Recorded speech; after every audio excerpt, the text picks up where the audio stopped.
Don-O-Mite! It's Dynamite! Wednesday night, Don-O-Mite! So Dynamite! This is awesome! This is this, this is that, this is this! Hey everybody, have a great time! It's Dynamite! I'm not one of these f***ing goof podcasters out there. I am Don Tony, Wednesday night, Don-O-Mite!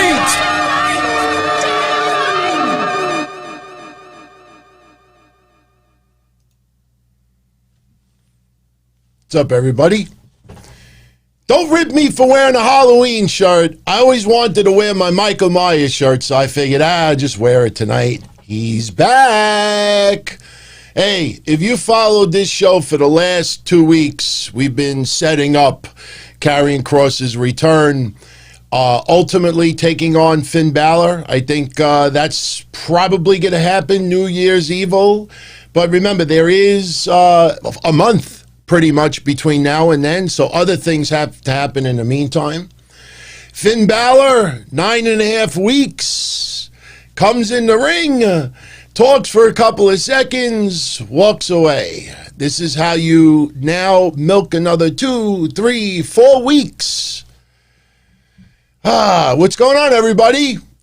Not a bad night for pro wrestling, I'll be honest with you. Sting, we still don't know exactly what he's going to be doing. You know, last week we talked about him being the mentor for Darby Allin. Maybe something is going to happen with Arn Anderson stepping aside. We don't know what Sting is going to do. I know that people, you know, when, like I've said this before, with wrestling news sites, when they have to write probably, likely, maybe, possibly, they don't know. They don't know. Nobody out there knows if Sting is going to wrestle again, if he's going to be a mentor. We don't know. Could we possibly see Arn and Cody versus Darby and Sting? Do I want to see that? No, not really, to be honest with you. More because of Arn Anderson than anything else. But I'll say this. You don't know what Sting is going to be doing. And yes, I know he got that line tonight. One thing's for sure, nothing's for sure. But you know what? If you enjoyed his appearance tonight, that's all that matters. Kudos to AEW for not milking all night long Sting's interview. You know they could have done that. They could have hyped it up for 2 hours and done it almost at the very end or right near the very end. Props to AEW for not teasing for the full 2 hours about Kenny Omega as well. I'll be totally honest with you. You know that I'm a fan of both shows, and I will criticize both shows where needed. But, you know, it truly does feel like AEW is going to a new level.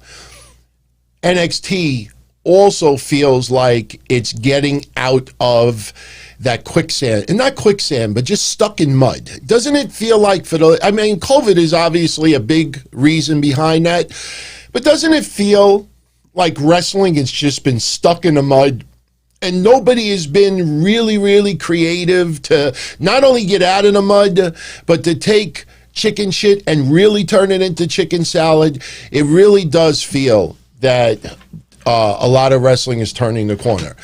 Monday nights, I'm not going to lie to you, if it wasn't for doing a show with Mish, there'd be a lot of Raws that I would just pass up. I went away 2 weeks ago, and Friday, there was one Friday that I was away on vacation. I did not miss SmackDown at all.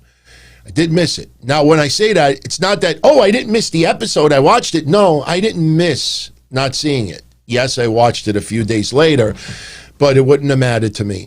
The one thing that you can say more about AEW and NXT than WWE's product is you could miss a week, maybe even 2 weeks with WWE programming, and you pretty much could pick up where you left off. You really didn't miss much of anything.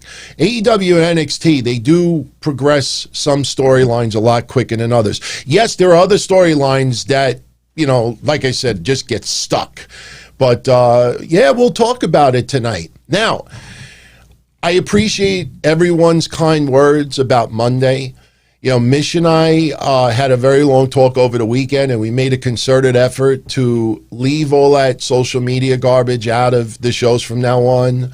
Talking about goofs, we're going to leave it out of the shows from now on. And now, because I do timestamps, I got my pen ready. So as I'm doing tonight's show, I'll be writing down some timestamps so I could update it after the show is over tonight. But that forces the show to be much more organized, and it keeps the topics nice and crisp. And as a result, that will cut down on the show lengths a little bit, because some people have said, some of the diatribes I go on, that could add 30 minutes to a show that's really not necessary. So we're going to tonight talk about Raw. Excuse me for a minute.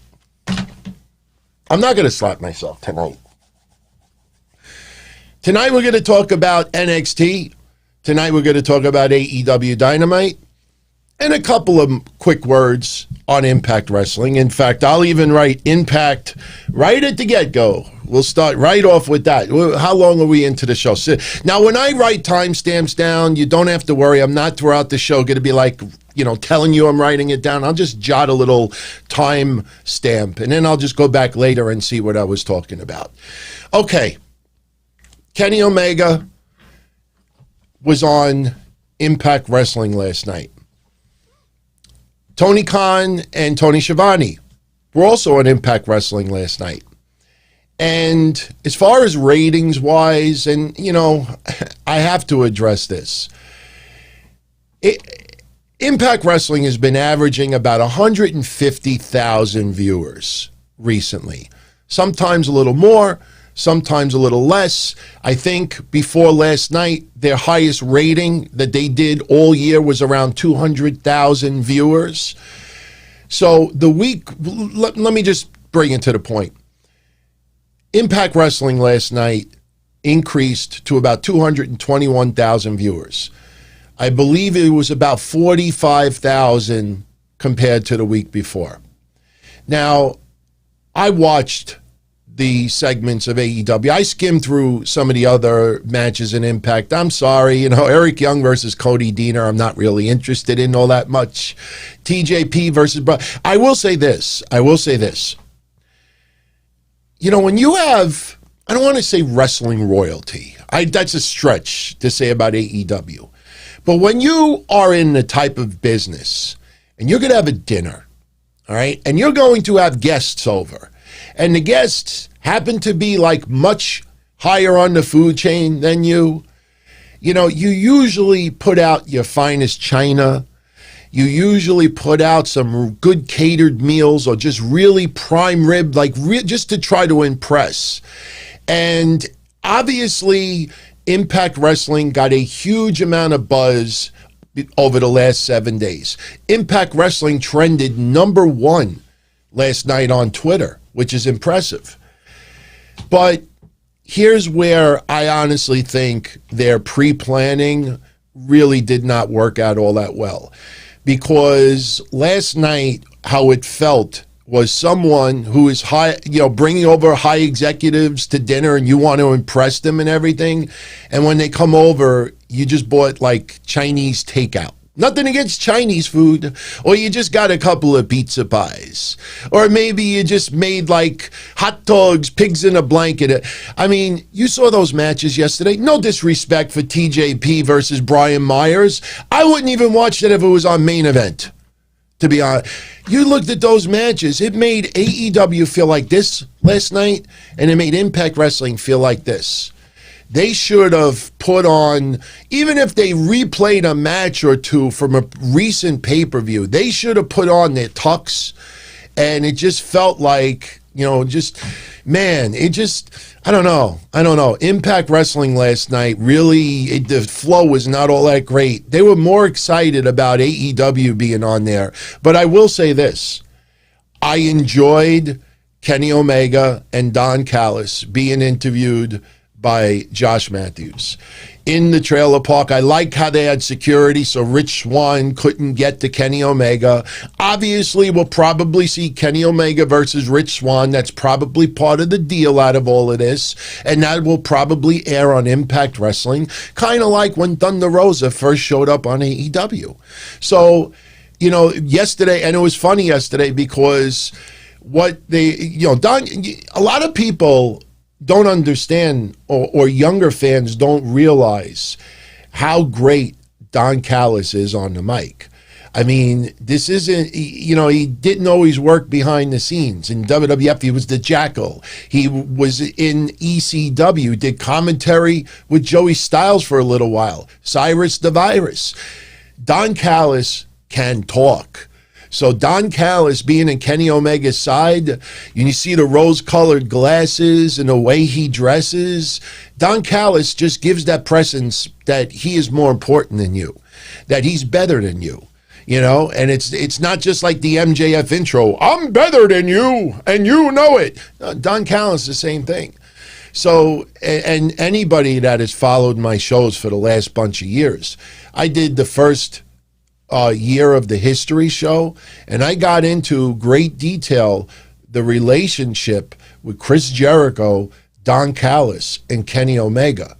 So anybody that's followed my show for years knows I have brought that up repeatedly, way before when AEW was still just a zygote in the wrestling womb. We were talking about that. So Don Callis and Kenny Omega really do go back a long ways.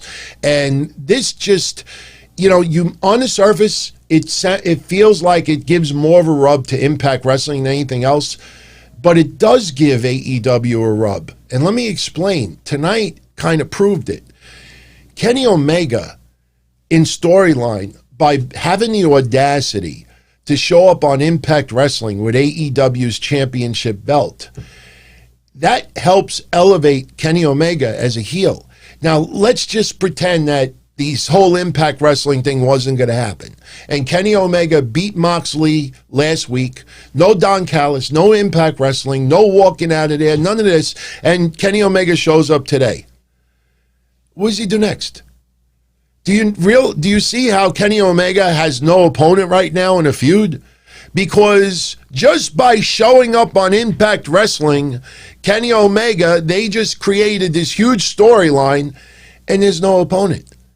So trust me when I tell you, even though on the surface it looks like Impact Wrestling is really benefiting from this, and they are, AEW is benefiting big time because now they have taken Kenny Omega's, the character development.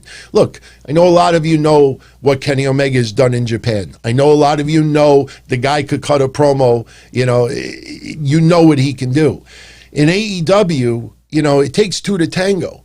And Kenny Omega, by doing this storyline, allows him to be that cocky cleaner. Good night. You know what I mean? So that's why last week I said, I'm going to go into this with open eyes and open ears, open mind. And I think everybody out there should as well. If you're not a fan of AEW, what happened over the last 7 days probably would not change your mind all that much. Tonight's episode of Dynamite was a lot of fun.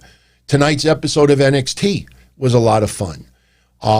You look at previous episodes of NXT, and how many times have you heard me say, why did they put these people? I mean, I know everybody's got to get a shot to a certain extent, but there's some matches they just place, and it just, I don't know, it just feels random, unnecessary, and you know that fans are just not into it. Tonight, maybe Imperium versus the grizzled young veterans versus Ever-Rise. I know they're trying to do something there, but I just have no connection with any of the three teams. Jake Atlas versus Isaiah Swerve Scott, teasing that Isaiah Swerve Scott might turn heel. Not bad. But, let's talk about both shows. But just in closing, as far as Impact Wrestling yesterday, we talked about Kenny Omega, and in the trailer park, Kenny Omega, Don Callis, and Josh Matthews are there. And they have the AEW belt. And basically what they were doing to flaunt on Impact Wrestling television is to change the nameplate. And they were going to put Kenny Omega's name on the AEW championship, and they were going to take Moxley's name off. And it was funny because when Don Callis and Kenny Omega were kind of mocking Josh Matthews, Kenny Omega said, oh, you knew Ambrose. He actually said Ambrose, which I thought was funny. Then he called Matthews, I think, a Stamford stooge, which was pretty funny. And then they just threw the nameplate like, we don't want that. So it was very well done. It was very well done. Now, for those that are curious about Tony Khan and Tony Schiavone, Tony and Tony, just think about that. On Monday nights, I think a lot of people don't realize that Mish's first name is Anthony, same as mine. So on Monday nights, you got Tony and Tony. Tuesday, you also had Tony and Tony. Well, actually, you did too, because Mish and I were on Patreon last night as well.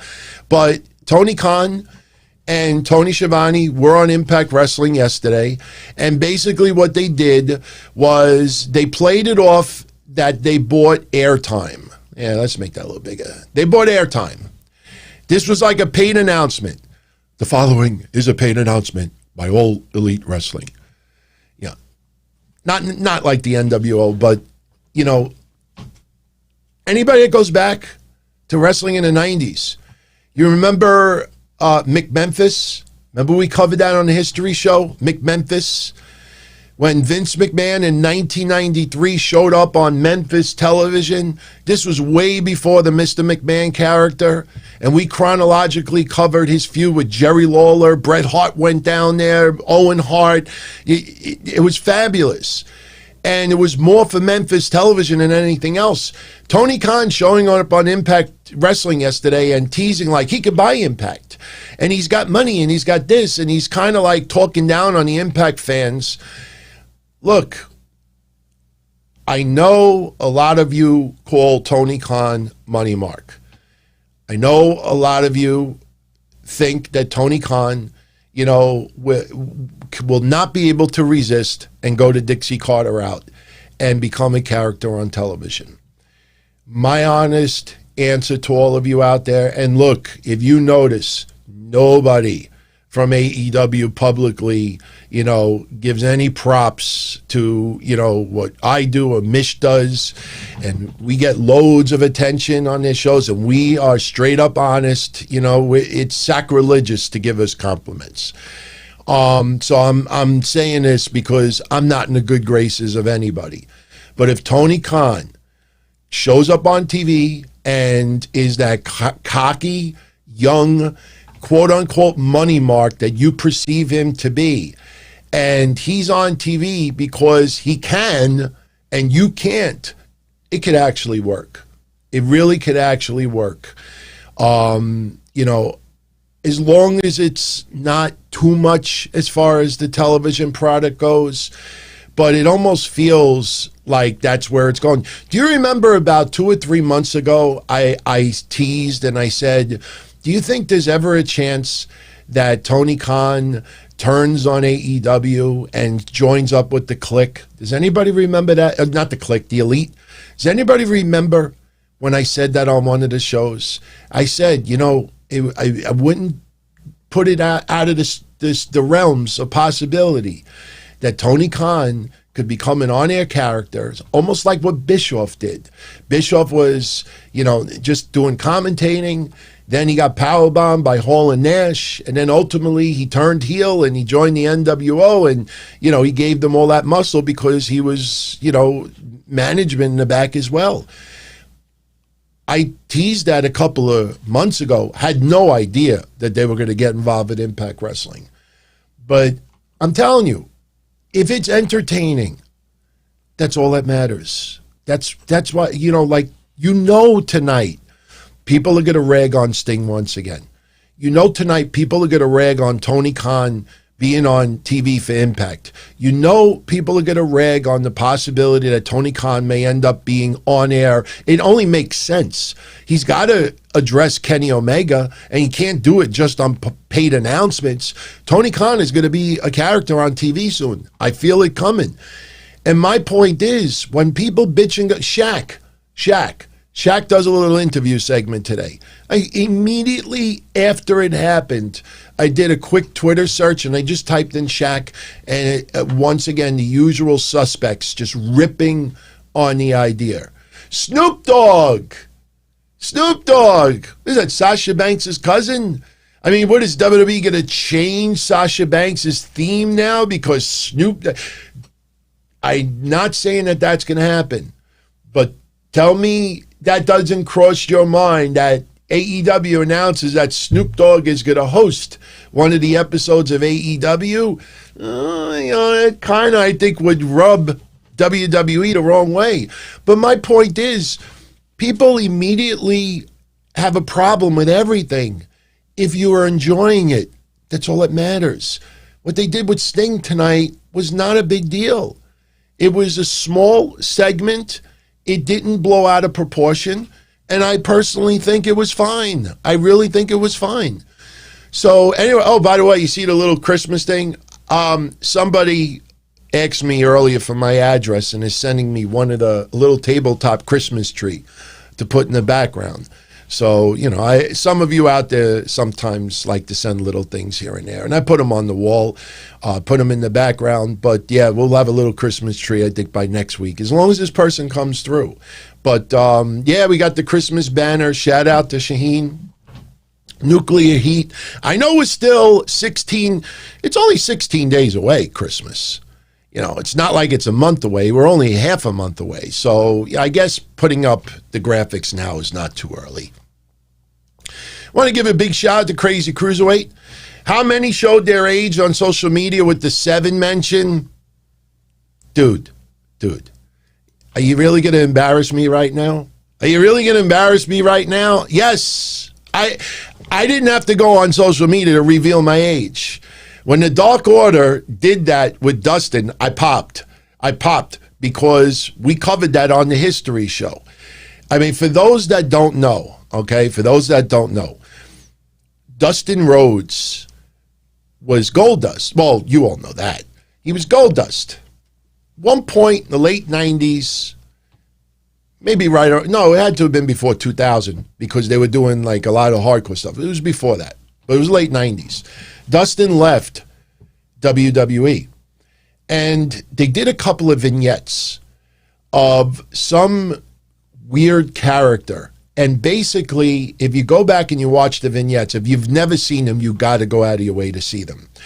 Because when you look at it now, they almost look really creepy because you have like a little kid, and it's supposed to be the boogeyman. In my opinion, I always thought it was supposed to be the boogeyman. 1999. Thank you, Costanza. Yeah, 1999. So you have one segment where a little kid is in bed and you see Dustin, like, you kind of like through the window. And, you think about it, I mean, it just really comes back a little bit creepy. But so they did a couple of vignettes, and I got to be honest with you, at that time, I don't remember, and I was doing a hotline at that time. I don't remember anybody saying, oh, it feels like pedophilia, it feels weird. No, we were like, okay, this seems pretty interesting. And then Dustin made his debut as 7. And when he made his debut in WCW, it was almost like he was flying to the ring. They did this whole eloquent introduction, and this is what he looked like. And when he did it, like, it was a hard sell compared to Goldust, because Goldust at that time was really, really, just instilled. Now remember, when he made his return and then he teamed up with Booker T, Booker T and Goldust, that happened after this, and then this was a distant memory. But the minute Dustin hit the ring as 7, he cut a promo and basically did the Emma. He cut a promo and talked in his regular voice, and he was addressing the powers to be that are making him look like this and everything like that. And totally, the character, that was it. The character was dead. It was completely dead. So if you've never seen it, you really want to go check it out. Just go on Google or YouTube or was that Video Motion? Just type in Dustin WCW 7. And pull it out. Wasn't a little kid from Married with Children also named 7? I think his name was 7 too. But you really got to check out the vignettes of 7, and then see his intro, and then he cuts the it's the funniest thing, man. because he killed the character and never even like did anything with it. So when the Dark Order today offered him a position to be 7 in the Dark Order, yeah, crazy cruiserweight. Yes, it revealed all our old ages like that. I mean, it was pretty funny, man. By the way, cruiserweight, are you unbanned on Discord? You don't have to super chat that. Just write yes or no in the chat, because I don't know if you heard the Patreon show last night, but I lobbied for you. I admit the things that you were saying on Discord were pretty uncalled for. And if you do it again and they ban you again, I cannot do anything about it. But I think you are unbanned. So, you know, check out the Patreon show from last night and you'll hear what I said. So, and if people don't like it, like I said, they can just block you. It's like a shadow ban. You're still there, but a lot of people won't see you and you won't see them. So anyway, so go check out 7, please. Oh, and here, that's what it looked like yesterday with Kenny Omega, Josh Matthews, and in the van, you know, the truck, you know, whatever you want to call it. And Don Callis is fire. He is fire. He's a perfect person to fit, because what he says about his relationship with Kenny Omega is legit. It is legit. So, but you know, again, all right, they got 45,000 more people tuning in this week. Some people online call that a joke, call it a failure, call it a disappointment. I don't look at it based on the rating. If I liked it, that's all that matters. If you liked it, that's all that matters. I'll be honest with you. I personally think that it's good that the rating didn't go up all that much, because I joked about it on Monday with Mish. I said, could you imagine if the rating goes up to 300,000 for the second hour, because they hype up Kenny Omega all night long, and the first hour is on, or the reverse. The Kenny Omega interview happens in the first hour. In the first hour, it's 300,000 viewers, and then it drops down to 100,000 because everybody just tuned off because, oh, Kenny Omega was on. We don't need to be here anymore. What is that? How does that make your roster feel? So Impact handled it well yesterday. AEW handled Sting and Kenny Omega tonight very well as well. So props to both of them. By the way, tonight we are going to do a new contest. And the cool thing about it is I will announce the winner on December 23rd, right before Christmas. So you will get the gift probably a couple of days after Christmas, but I think this is going to be a cool gift. I was getting a lot of emails with feedback about the prizes over the last month or so. And the one thing people kept saying over and over again is, you know, why don't you put up something with NXT? So I got something nice for everybody tonight. I think you'll really enjoy it. But I know a lot of you already know this. The 2 winners already know this. But there are quite a few of you out there that only tune into my Wednesday shows. Last week, I completely forgot to announce the winners of the 2 signed Nakamura photos. I want to play it right now. It's only 45 seconds. So let me just announce the winners of the Nakamura photos, and then we'll get into AEW and NXT. And by the way, I'll do a little roll call on the YouTube chat. All I ask is just type your name once. And if you want me to shout out where you're from, type in just like your state or your country. You don't have to write San Antonio or Bronx. You just write New York, you know, or if you're going to write Bronx, write Bronx. But first, let me play the winners of the contest.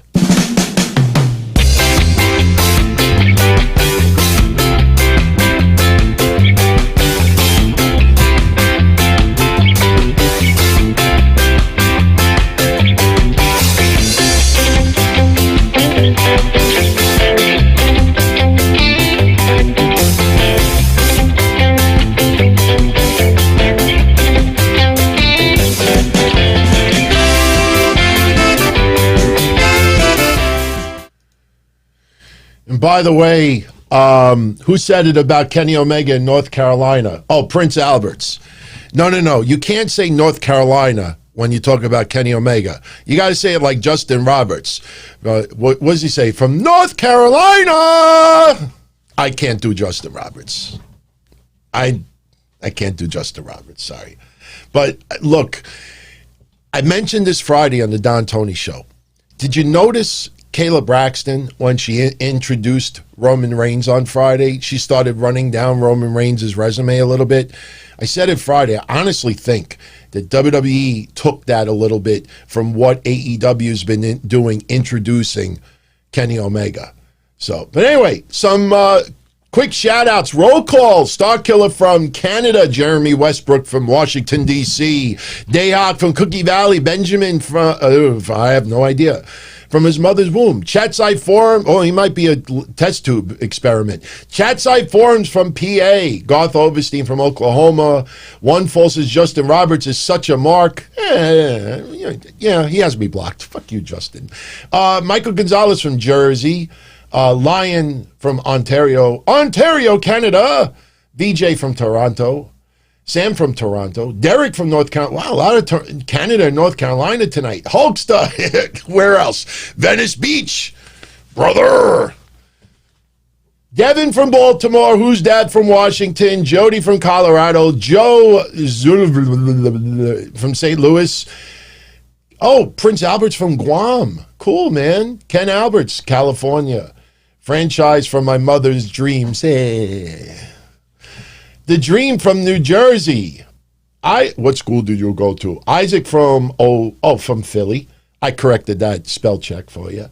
Bronny from Dearborn, Michigan. Gordon from Pennsylvania. Jim Z from Parts Unknown. Sterling from Birmingham. Kenny Omega from Charlotte, North Carolina.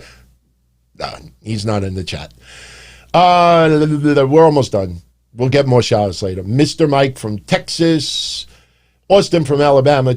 Chris Richards from California. Felix Urena from the South Bronx. The South Bronx. Shazif Ali from Scotland. Crazy Cruiserweight from Brooklyn. Alpha from Brazil. Daniel Grizak from Chattanooga, Tennessee. Wow, nice diverse family today. Benjamin from Texas. Phil the Promoter from Staten Island. Kevon Lewis from Missouri. And we go into the shows tonight. Should I announce next week's prize now? Should we? Actually, you know what? What should we cover first? AEW or NXT? We'll be able to fly through both tonight because, and it's something that I noticed with AEW the last couple of weeks. Tonight, they did it all night long, and I don't know if anybody's picking up on that. All right, we're getting AEW. All right, we got a couple of NXTs. All right, hold on. We'll give people, all right, it's mostly AEW.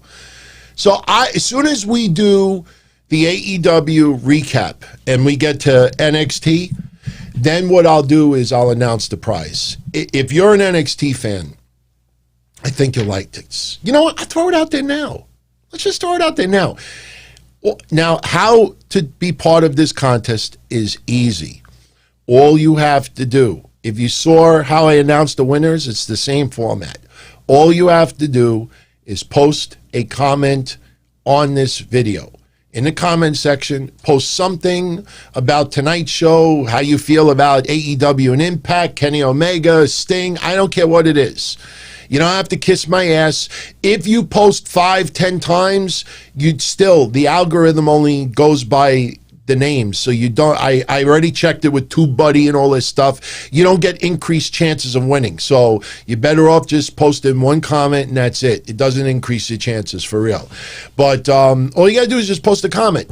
And then the afternoon of December 23rd, I will run that program. I will screen capture it so it is 100% authentic. And we'll announce the winner. So if you are a fan of AEW and not a fan of NXT, give this to someone else, put it on eBay. On eBay right now, it's selling for $300. If you're a fan of NXT, keep it, sell it, do whatever you want with it. I don't care. But Halloween Havoc was a very fun night, and Halloween Havoc beat AEW in the ratings that night. Halloween Havoc had some great matches, some great gimmicks, hosted by Shotzi Blackheart. So I got from my friend Rob, who gets me all my memorabilia stuff for me personally or to give away on contest. He came through and got me one of these straight from WWE. It's not an 8x10. It's one of those 11x16s or 16x24s. I don't know the exact size, but I do know it's bigger than just an 8x10. And it is from Halloween Havoc. It is their program for Halloween Havoc. This is straight from WWE. It is only limited to 100, and it is autographed by every person you see on the screen. It is autographed by Shotzi Blackheart, Johnny Gargano, Damian Priest, Rhea Ripley, Raquel Gonzalez, Dexter Lumis, Cameron Grimes, Candice LeRae, and Io Shirai. So someone is going to win that December 23rd, and all you have to do is post a comment in the section. You don't have to do it tonight. You could do it in a week. You could do it the day before, but just keep in mind on the 23rd in the afternoon, that's when I pick the winner and I capture it. So don't wait till the last minute, because as soon as you post your comment, you're in. That's it. You're in. So good luck, everybody. By the way, what I'm about to say, some people might think that I might be just out of whack when I say this. Charlotte Flair. Obviously, because she comes from the legendary Flair family, daughter of Ric Flair, obviously her stature is already inflated because of her family name. I'm talking about when she first got into wrestling. For me, Charlotte Flair is the number one woman in wrestling for the last 10 years. And I know a lot of you out there may put Asuka as number one. I put Asuka as number two. And the only reason why I put Asuka as number two is because of the fact that her English is limited. But, you know, I always bring up how in baseball they have the 5-tool player. Like you could do like 5 different... Charlotte has all 5. Asuka is close to having all 5, but for me, Charlotte is just a little bit higher than Asuka. Now, I remember when Charlotte first broke into NXT, and it felt. And anybody remember that intro? Remember the intro when she first came on the main roster, and you saw disco lights, and it looked like somebody who worked at a strip club than anything else, and all she's doing is dancing. And I remember that. I love that actually.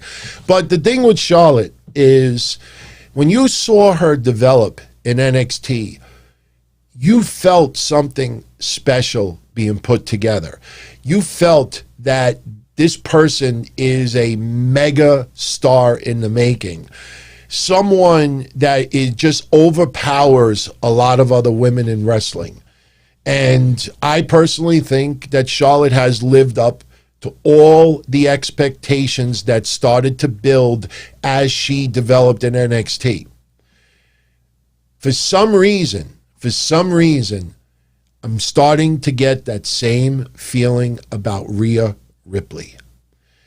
You know, when you watch the end of NXT tonight and you had, you know, Tony Storm come out after the match between Raquel Gonzalez and Ember Moon, and you saw, you know, Tony Storm come out and try to beat down Ember Moon, and Rhea Ripley came out, and just her presence. Yes, I understand the storyline is they back down and everything like that. But Rhea Ripley is starting to really, I mean, look, she had momentum going into WrestleMania last year. A lot of people felt that Charlotte shouldn't have won. But, you know, I personally think that look, I know it's a disgusting term, but I've said it on my shows for at least 10 years now. We get a couple of months to WrestleMania, and then some people get frustrated. The most infamous one that I talked about was Finn Balor. A couple of years ago, Finn Balor, they were doing nothing with the guy. This is before they, you know, even before he was Universal Champion. And I remember saying, everyone, let them take their time with this guy. There's no reason to blow your load now, so close to WrestleMania. Let WrestleMania come and go, and then you build up another year for momentum. in my opinion, there was no reason to rush Rhea Ripley last year into WrestleMania. And looking back on it, as much as so many of you out there absolutely hated the fact that Charlotte beat Rhea Ripley and was the NXT Women's Championship, even though you despised that at the time, look back at it now and remember COVID hit at that time. COVID was already here. That's why WrestleMania had no fans. So in hindsight, 2020 was a shit year for Rhea Ripley. And I got news for you. Unless she has a major injury in the future, unless she becomes this total screw up, I think Rhea Ripley a couple of years from now is going to look back at 2020 and say, you know what? 2020 was my worst year of my career, and I wouldn't have had it any other way.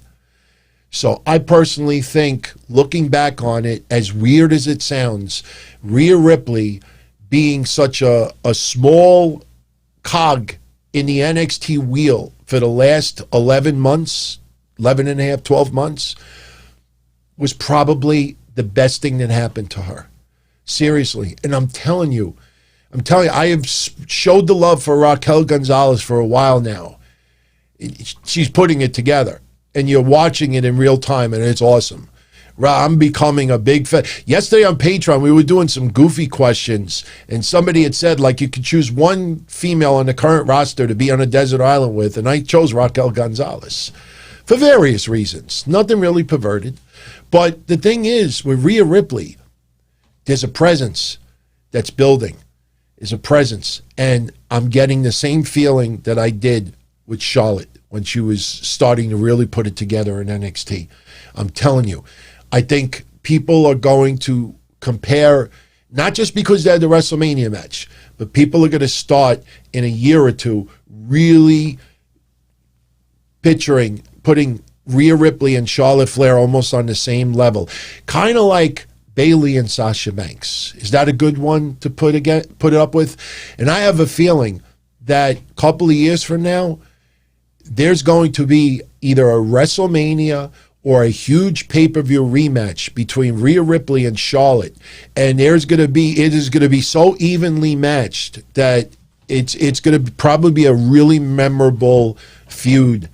Remember that I said it. Unfortunately, well, now because I timestamped, yeah, I can look back and say, yeah, I remember, yeah. But seriously, I don't know how you all feel about that. But if you really agree or disagree with what I'm saying, maybe post that as the comment, and you'll be in the contest as well. Rhea Ripley is really, really showing it to me. And you could see it building. It's the slow build. You ever hear the slow burn? There's some people that they have a slow burn. Their demise is very, very small. Rhea Ripley is a slow build. It is just a slow build, taking its time. It's like aging a wine. All right. So you know what? I know this is going to disappoint some AEW fans, but since we just had that conversation about Rhea Ripley, let's talk about NXT first. Like I said, there's no reason to spend a half an hour on this. I will give it ample time, and we'll cover NXT, then we'll go to AEW, then we'll call it a night. By the way, on Friday, Joey Ryan, I almost want to buy a cameo just to get him to talk about something. I don't want to say it now. I say it Friday, but Joey Ryan, told you. We're in the middle of COVID. This guy claimed that he lost all his revenue because of these accusations. And I don't want to get into all the details right now, but basically the judge is ordering Joey Ryan's legal counsel. Now, I'll get into the details Friday. I'm really trying my hardest not to make fun of Wade Keller or Mike Johnson or any of them anymore. Bob Ryder just died. And, what I said about him, I truly meant, and I apologize. And it also got me thinking about some of the mean stuff that I've said about some of the other people in the past. And some of them have deserved it, obviously. But, I think you got to be a better person sometimes. But Mike Johnson got it so wrong. so wrong when talking about Joey Ryan. He actually wrote something dumb that the judge may throw it out because people haven't responded. The accused haven't responded, and as a result, the judge may throw it out. If you just think about that for a minute, imagine if you get sued and you use that logic. Oh, I just won't answer the lawsuit. And the judge will throw it out. No, you lose by default. Remember when I explained to everyone that with lawsuits, sometimes if you don't show up and you don't take it seriously, the other person doesn't want you to show up because they have a better chance of winning by default because you don't show? Mike Johnson has no clue of what he's talking about. But the bottom line is, the judge is telling Joey Ryan, you better show us some proof as to where you believe you, otherwise we're throwing this out. And we'll talk about it Friday. But Joey Ryan's lawsuit is this close of being thrown out. You watch. And if you remember, I mean, we talked about it in detail. Nothing that should surprise any of us out there. Neil Ray, what's up, my friend? Yeah, Io and Ripley are beasts. Io Shirai, man. Io Shirai is, I'm starting to compare Io Shirai and Asuka. Asuka is still like this. I think it's fair to say, and it's because Asuka has more years on the U.S. brand for WWE. But, you know, Asuka's still, but, you know, they've done really good. Oh, my God. Did you see the segment today with Boa and Xia Li? First of all, something tells me when that replays on WWE's website, there's going to be black and white segments in it. I got to put my glasses on for this to see what kind of reaction in the chat room right now. If you did not see, and I'm not exaggerating when I say this, if you did not see the segment that they did with Xia Li and Boa today, Wade Barrett said that he didn't know if they were training or if they were being tortured. I mean, honestly, no. See, my eyesight is not that bad, but Callie Conway, I can't read anything without my glasses. So, I don't have to use my glasses if I'm not reading notes or anything, but I'm not exaggerating when I say this. NXT's had some great video packages throughout 2020. I could honestly tell you, when I got finished watching that segment with Boa and Xia Li, for me, it was the greatest NXT vignette. Not hyping up a match, but character development. It was the number one vignette that I've seen in NXT this year.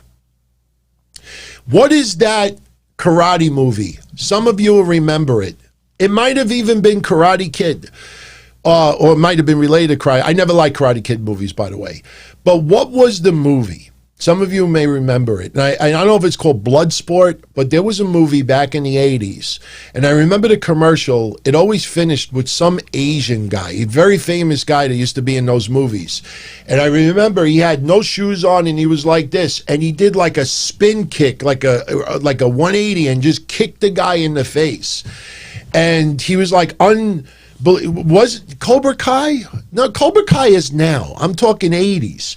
There was a movie in the 80s. I remember the guy was wearing a headband. It was some Asian guy or Japanese guy. And he did like a real slow. But yeah, Hulkster says Bloodsport. I think it was Bloodsport. I thought I was watching Bloodsport tonight. The fact that they showed that much blood, whether it was real or not real, it doesn't matter. But what they put together tonight in that segment, you know what? Ray Durazo says Hidden Dragon. You know what? I think it's Bloodsport. It's got to be Bloodsport because Bloodsport, that name sounds too familiar to me, even though I didn't really like those movies all that much, but I remember the commercials. And Hidden Dragon almost sounds like, like a Chinese porn. Like the Hidden Dragon, he's hiding his dragon. By the way, should I bring up the Austin Theory thing? Because some of you already said it in the chat room. and I really don't want to bring it up. I don't want to bring attention to it, but I think I might need to. It was me, Austin. Oh, no, I'm sorry. Remember Sunday. It was me, Austin. It was me all along, Austin. Adult video is surfaced. Austin Theory. Ringside News and some other websites out there. If I had talent that I can make my toes do this, I'd do it with my toes as well. You see the garbage, what they did to Lars, and you saw how they handled the Austin Theory thing. For people that, I know a lot of you knew, wanted me to cover it. For the people that don't know, Austin Theory made his return. There was footage out there already of Austin Theory. I think it was a phone hack, to be honest with you. And in one of the videos, he's playing with his pee-pee. He's well endowed. I'm not a fan of those movies, but, he was nude, okay? But like I said, to me, it looked like it was hacked from his phone. I don't know. But here's my problem with it. When Lars made his return to WWE television early this year, you had No DQ, and I like those guys, but they did it also. You had No DQ. What's up, J-Man? You had No DQ. You had Ringside News. You had others. If you didn't know about Lars's history, let's give you a refresher course. And they showed Mitch. They showed screenshots of Mitch, and they talked about it. I mean, they threw it out there. They did everything possible to try to start some cancer culture up to get Lars off the TV. And everyone out there that's watching this knows I'm not exaggerating at all. Well, guess what? Austin Theory now is back on TV. And these websites, these same websites today, mentioned that video is surfaced of Austin Theory, which was already out there. But this time, you know what they said? We will not post links or photos here. We will not do things like that. And right underneath, but if you'd like to buy one of our shirts, please visit our t-shirt store. Dicks. Total dicks.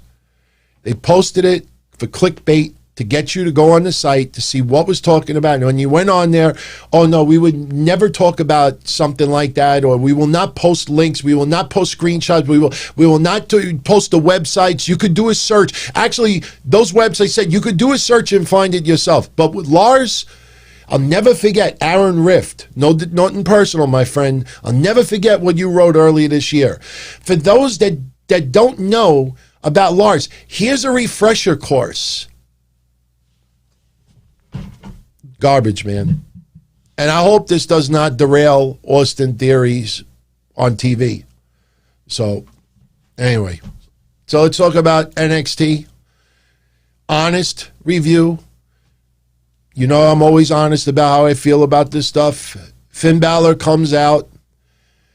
I'm a big fan of Balor. I don't need to prove that. You all know that already. But how WWE has been, how they treated his character and him for the last 9.5 weeks is an absolute joke. Look, it's serious business what happened to him with his broken jaw. No question. But they didn't strip him of the title. And that's bad enough, especially under previous circumstances with that title. They had no backup plan. Suddenly today, you get the usual WWE. How many times have you seen this on Raw and SmackDown over the last even 2 years?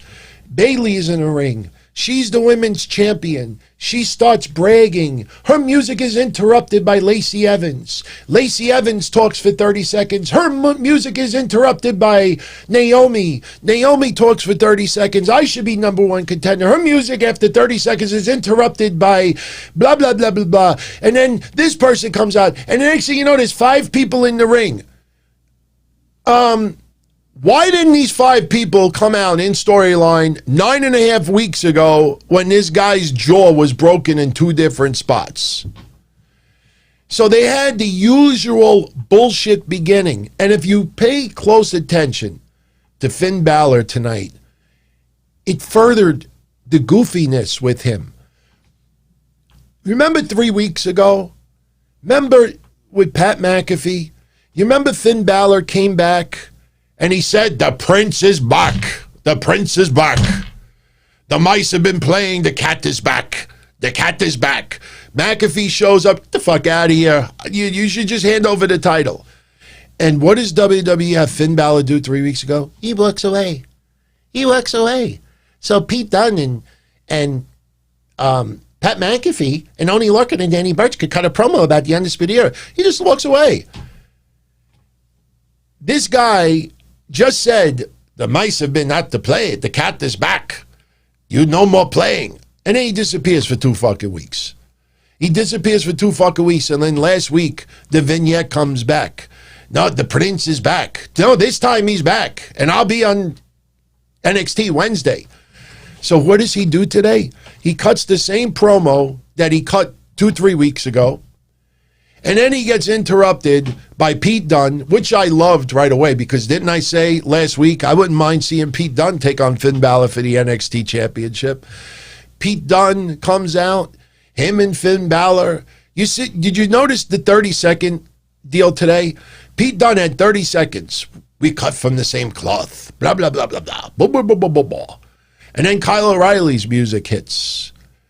Kyle O'Reilly comes out there, and Kyle O'Reilly's showing a little respect to Pete Dunne, but he's also reminded Finn Balor about the match and this and that. Blah, blah, blah, blah, blah. 30 seconds. Oh, out comes Damian Priest. Everybody, there's no question. Blah, blah, blah, blah, blah, blah, blah, blah, blah, blah. And then Damian Priest, as he's talking, Finn Balor just leaves the ring and starts walking away. And I'm like, this is what you did with this guy? The cat is back. The prince is back. And then he leaves. Then he leaves. Seriously. And people are agreeing right now. We all love Finn Balor. It's not Finn Balor's fault. But just look at the last 3 weeks. It's the boy. It's the cat who cried wolf. You know? The cat is back. The mice would go away. The cat is back.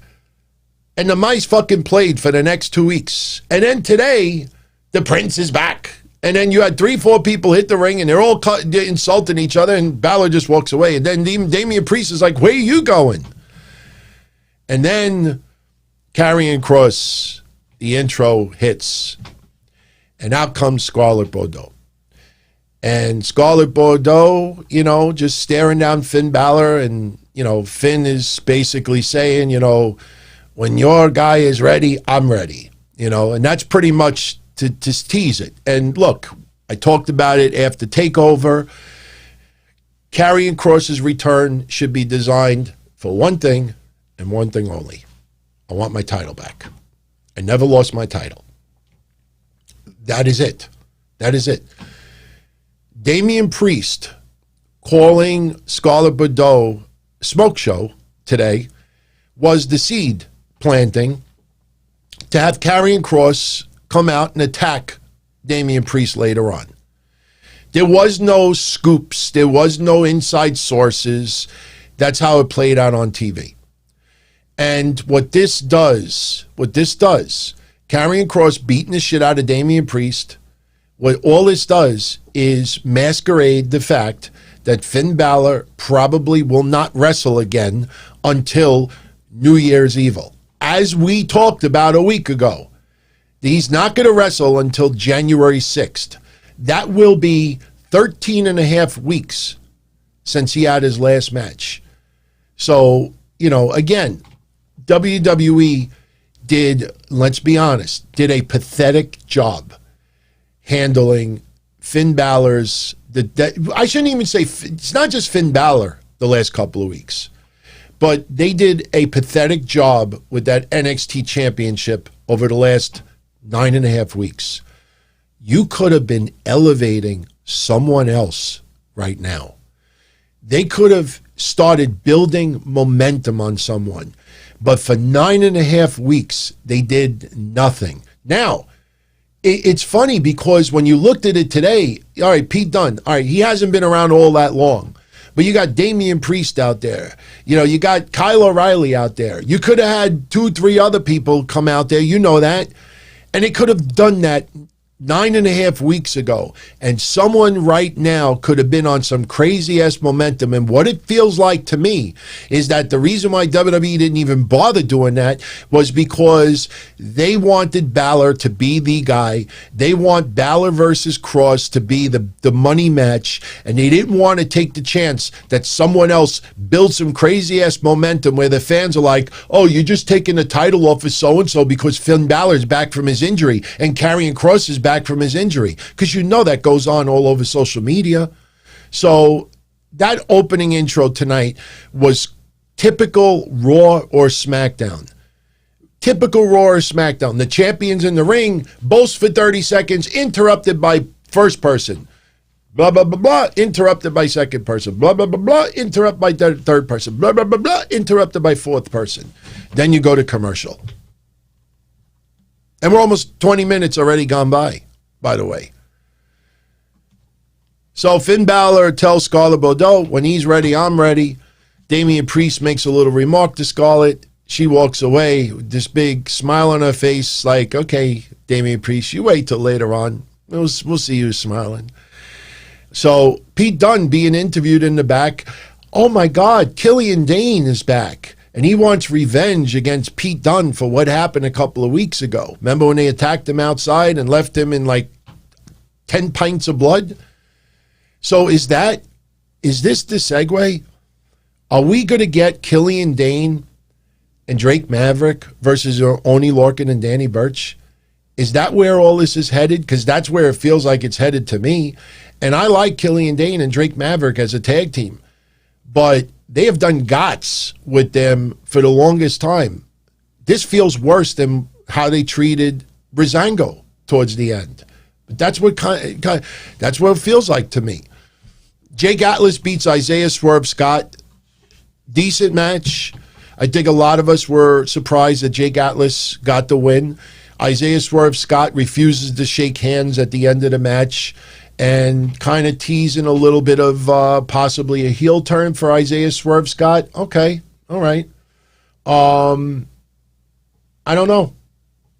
I don't know where that goes. Isaiah Swerve Scott, maybe they need to turn him heel. Maybe they had him go with Santos Escobar. It didn't really work out all that well. You know, they don't have much else to do with him right now. So, hey, you know, we'll see where it goes. Tommaso Ciampa cuts a promo on Cameron Grimes. Now it's, let's leave the past in the past. Let's worry about today. So Tommaso Ciampa has a match with Cameron Grimes later on in the show. And remember Sunday when I said I could see Ciampa and Thatcher teaming up as a tag team? After tonight, I felt it 1,000 times more. I think that would be a and it makes sense. Them teaming up makes a ton of sense. The match that they had at TakeOver made 0 sense. We'll get to that match in a minute. Grizzled young veterans, they defeat Everrise and Imperium in a 3-way tag. You know, like I said, I want to like all 3 of these tag teams, but I have no connection to them whatsoever. I'm very curious for you all out there, between the Grizzled Young Veterans, Imperium, and Everrise, are there any of the 3 that you are into, that you actually, I'm not saying that you like or don't like, because we all, you know, like wrestlers. I mean, they're talented. But is there anybody of those 3 teams that, you know, you actually enjoy seeing? Like if they were on TV every week, is there anybody of the 3? Because for me, none of the 3.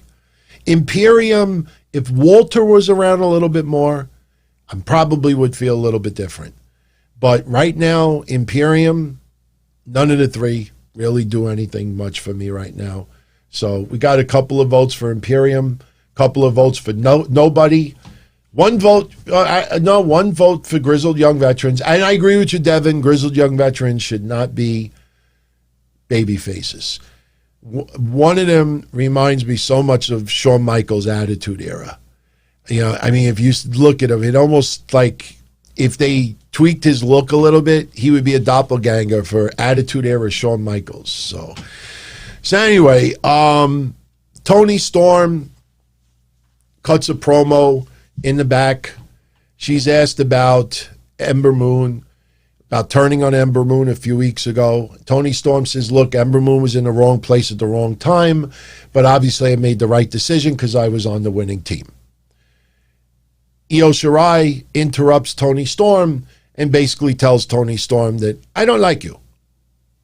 I think that's a good enough reason to beat the shit out of someone. So they start brawling and they start heading to the ring. And Tony Storm tries to get out of Dodge, but here comes Ember Moon. Ember Moon throws her back in the ring. I think Io Shirai might have hit like a moonsault. And, Ember Moon doing that to Tony Storm, obviously Tony would get try to get a little bit of revenge towards the end of the night, as we talked about before. Tommaso Ciampa versus Cameron Grimes. Decent match. I have to look up Cameron Grimes' win-loss record for 2020.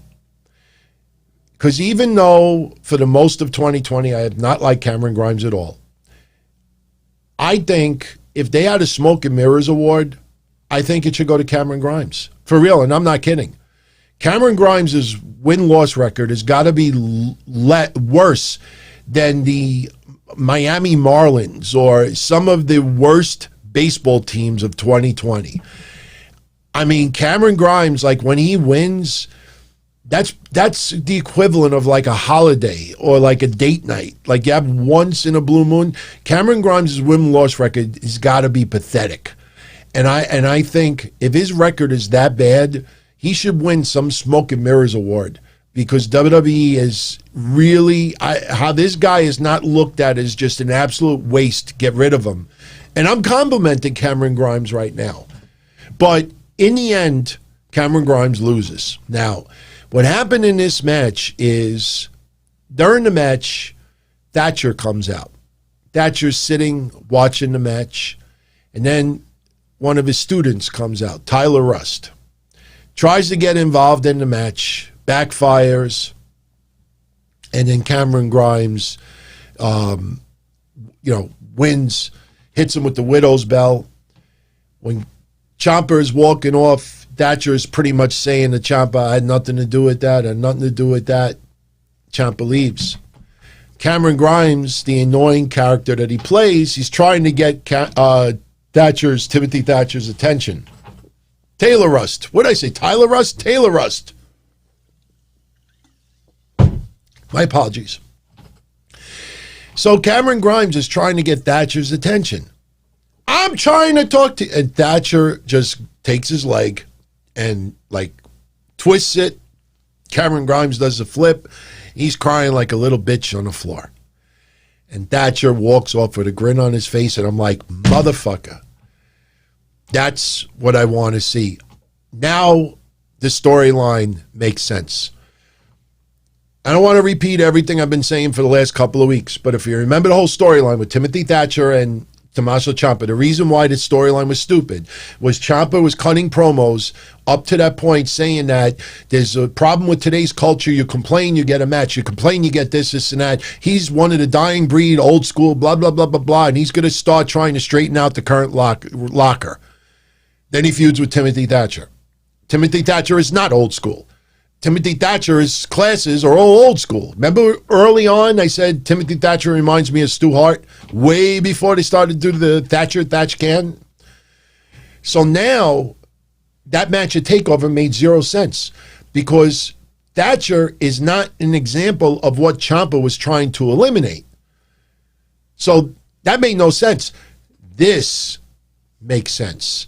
Thatcher is old school. Ciampa is old school. I want to see Thatcher and Ciampa team up. And that will help Thatcher, because if you follow me with the breakdown with the quarter-hour ratings, Thatcher gets the lowest numbers on a regular basis. So, Benjamin says somebody told him it was because Thatcher is fake tough and abuses his students. No. Thatcher is legit. He is legit. He's extremely talented. And guess what? Even if he was fake tough, we're watching entertainment. We're in the world of entertainment where tough people on TV could be the biggest pussies in real life. You know, go on social media and you see it every day. I mean, everybody is tough, behind. So it doesn't matter what you are privately, as long as you're not committing illegal or disgusting behavior. But if Thatcher is a wimp in real life, so what? That's how I look at it. Some big monsters are the most light-hearted people in real life. Sometimes when you do entertainment, you go to a place that you don't go. You're just creating a character that you actually don't live in real life. I won't compare myself to them, but I like doing these shows. Sometimes I get goofy because I let my guard down and I'm like, fuck it, we'll just have fun. If I make an ass out of myself, so be it, So, it's what you see on TV. And it's the opposite. Sometimes you see people on TV and they come off really, really nice, and then you hear stories, do not cross paths with that motherfucker. He'll kill you. He'll twist you like a pretzel. He'll have you, kissing your own ass for real. He'll have you twisted. So it's all about perception on TV. So I want to see Thatcher and Ciampa as a tag team, without a doubt. Thatcher and Ciampa for sure. So now that match is over. And later on, before we get to, basically now Taylor Rust is being scouted by Malcolm Bivens. He appreciated what, Rust did earlier today. And it kind of reminded me of MVP when he was scouting Vink and Stink. Remember when I talked about them? It just felt like the same storyline. All right, whatever.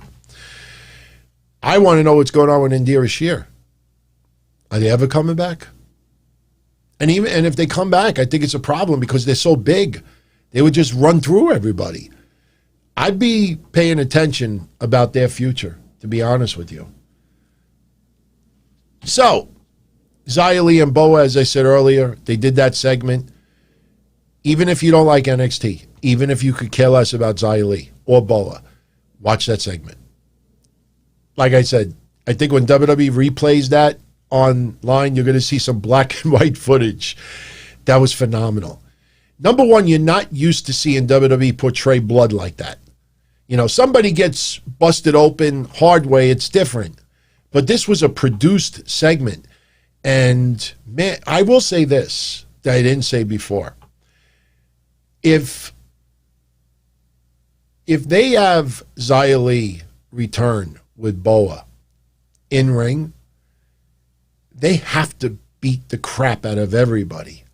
Because you don't have Xia Li fighting to the point where her hands are bleeding, her legs are bleeding, she's crying and being pushed to the maximum. Bo is being whipped with Singapore canes, having the shit knocked out of him, and you got old guy in the background. I'm sorry, he looks like Senor Benjamin.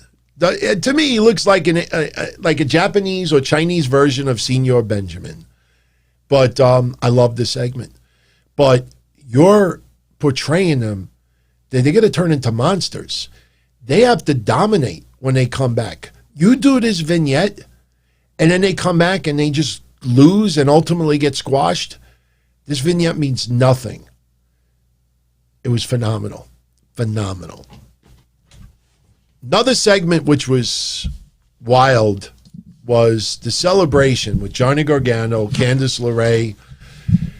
Oh, my goodness. I mean, I have no problem with Indy Hartwell, but I'm going to say something tonight that's either going to be hilarious or people are going to say that's disgusting.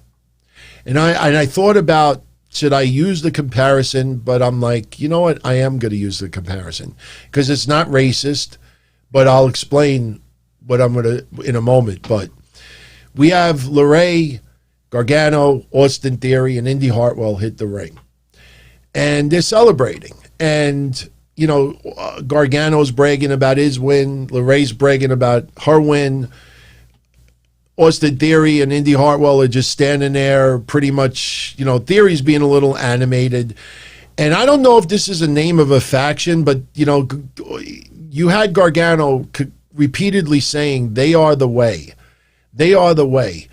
If you're either in our way or get out of the way. And it kept saying everything with way. Austin Theory said Milky Way.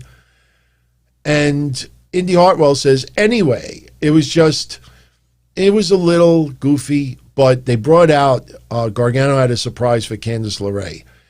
And it was about, I don't know, 3 feet high, maybe. And there was a black, you know, like burlap over it, black cover over it, so you didn't know what it was. And he wanted a drum roll. So Indy Hartwell is doing like a drum roll with a tongue. Austin Theory is just flexing his pecs. I actually could do that. I shouldn't wear, well, I'm not wearing the right shirt for it, but on the next show, I'll actually do that. I go like this. You'll see my pecs going like this. You could kind of see it a little bit. You can do that a little bit, but they reveal it to be a trophy. And at the top of the trophy, it doesn't look anything like Shotzi Blackheart, but it's supposed to be Shotzi Blackheart on a silver platter, you know, like, but it looks like a cute little figure. So it wasn't anything morbid or anything like that. Yeah, Benjamin is like, please no. Yeah, I probably won't do that. So you don't have to worry about it. But you go back and watch that segment and watch Indy Hartwell. I think I figured out what it is with her. I brought it up for War Games. I brought it up a week before, 2 weeks before, 3 weeks before.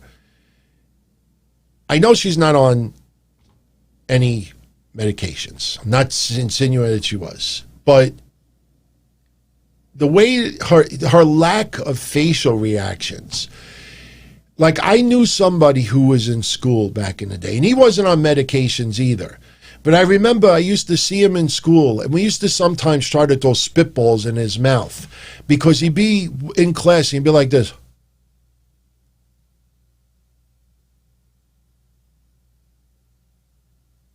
And if you actually watch her, like, she doesn't have very well facial reactions as far like even when she gets tossed around, she doesn't get angry, she doesn't, you know, get pissed. She just has the same stoic, she's got a very stoic look on her face.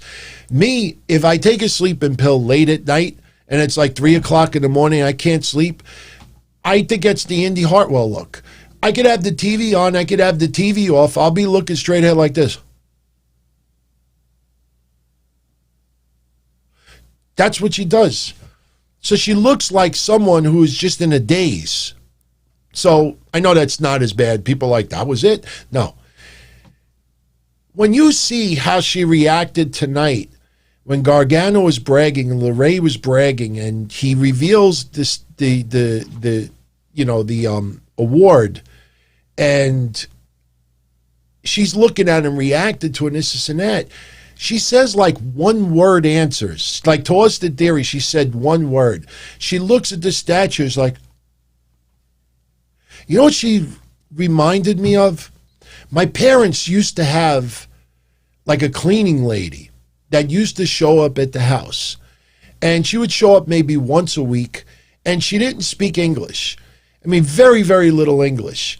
And, you know, my mom and dad would, you know, have her come in once a week, and she would, you know, clean the floors, do laundry, do stuff. I mean, you know, it's not that my parents have it rich. It's just that me, I'm not there. I'm only there once a week. My brother's got his family and stuff going on, and they physically can't do a lot of this stuff anymore. So either they just live like pigs and let things pile up, or they have someone come in, unfortunately, and assist. But I remember, like, whenever, like, I would go over there, and like my father would bring home like some flowers for my mom. Like she would look at it and she'd be like, you know, or I would like my mom bought a show, and she'd be like, huh. She looks like a maid or a cleaning lady that doesn't speak English, that everybody else is having a conversation and like they want her to be in the conversation too, but she's like, oh, nice. Oh, yeah. Go back and watch her tonight. I don't know, man. I don't know. Just how I feel about it. But Damian Priest interrupts them, which made zero sense because Damian Priest earlier is talking about how he wants to be heavyweight champion, so why even bother with Gargano again? But that was the seed from earlier. Damian Priest comes out, starts talking a little smack. Karrion Kross shows up, beats the crap out of Damian Priest, puts him to a table. I hope Damian Priest's head did not hit that fire extinguisher. So we'll probably have that blow-off match to eat up a week or two, leading to what I think is going to be Balor versus Kross, New Year's Evil. It's not official yet, but I think that's where they're going. So, Ken, I did mention that person's name before. Like I said, nothing personal. I like the guy, but I'll never forget what he said earlier this year. If you want a refresher course of what this person said and did years ago, everybody has every right to say and write what they want, I guess. I don't know. Malcolm Bivens wants to be Russ' manager. Then he says to Mackenzie, oh, let's do lunch. So we get Killian Dane versus Pete Dunne. Decent match. You know, it's hard for me to get back into Killian Dane at all after all this stuff. And yes, I know the storyline, he was laid out, but still, that was not the right time to do that storyline, to lay them out. You needed to build momentum with him and Drake Maverick. Now it just feels like, you know, just a bullshit reason to get Dane and Drake versus Lorcan and Birch. Because what happens, Pete Dunne, they're having a decent match with Killian Dane, and then towards the end, when Killian Dane's getting the upper hand, who shows up? Lorcan and Birch. They try to get involved, and sure enough, Drake Maverick tries to get involved, and then what ends up happening is Pete Dunne hits his bitter end, gets the win. So we'll see, but that kind of makes me feel that's where they're going with this. Main event, Raquel Gonzalez still riding that momentum, beating Ember Moon. I'm a little surprised. They went with that match to close out NXT this week. Because I tell you, for early parts of the night, I was thinking about ratings today, and I'm like, you know, I wonder if NXT could actually, you know, win this one out. It's going to be tough but then I'm looking at the match placement towards the end of this. And if you think about it, I mean, none of these matches really felt like they were must-see TV. Jake Atlas, Isaiah Swerve Scott, Tommaso Ciampa, Cameron Grimes, Killian Dane, Pete Dunne, Raquel Gonzalez, Ember Moon. Raquel Gonzalez, I've been praising her to death, but she's still not over at that level yet. So, you know, very surprised at some of the match selections today, but Raquel and Ember Moon tore it up, had a great match. Raquel Gonzalez literally picking up Ember Moon and just dropping almost like a choke slam, gets the win. And Raquel Gonzalez earlier cut a promo. She thinks that she should be able to get a title shot against Io Shirai. I agree. So, you know, not a bad show tonight. But some of the matches, I found myself not interested. So now AEW, something I've noticed about AEW for a little while now, and today I thought it was more glaring than ever before. AEW's fallen into a habit of doing something. And I think some of you out there will say to me right away, DT, that's fine with me. And if it's fine with you, I'm fine with that also. But it gets to a point where people are going to get sick of it. And what that is, and I would love to do the whole recap first and then tell you what it is, but I'd rather tell you now.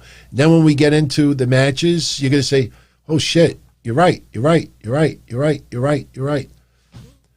Notice what AEW was doing consistently for months and months and months.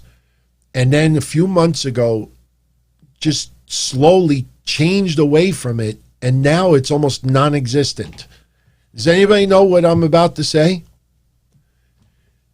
The lack of clean, not only clean finishes, but that's it. Match ends, clean win, go to commercial. After every match, something has to happen. When I get into it tonight, you'll know exactly what I'm talking about. So, opening match tonight, the Young Bucks beating the Hybrid 2. You know, what this stipulation sort of was is if the Hybrid 2 gets a win, they could get a title shot in the future. They didn't get the win. They looked very good, but this match really, I mean, it was your typical opening Dynamite match. Young Bucks have had quite a few of them. Butcher and the Blade, Private Party, and a few others in the past that I'm escaping right now. Top Flight. So, you know, it was a nice opening match. I tell you, for the first 15 minutes, I was like, okay, all right, NXT turning it up a notch tonight. Open it up with Finn Balor, Damian Priest, you know, Kyle O'Reilly, Pete Dunne, teasing Karrion Kross. All right, pretty solid. And then you got the match selection tonight on NXT, and it was like... So, the Young Bucks, they win today against TH2. You know, they hit them with a bunch of thrust kicks at the end and then the BTE trigger for the win. But instead of the match just ending and going to commercial, the Acclaim come out. They tried to attack the Young Bucks, and SCU comes out to make the save. Now, seriously, I watch AEW every week. Why have SCU come out to make the save? I mean, does that really make sense? I mean, you think about it. You felt like, okay, they're only doing this so they could have the Acclaim take on SCU next week.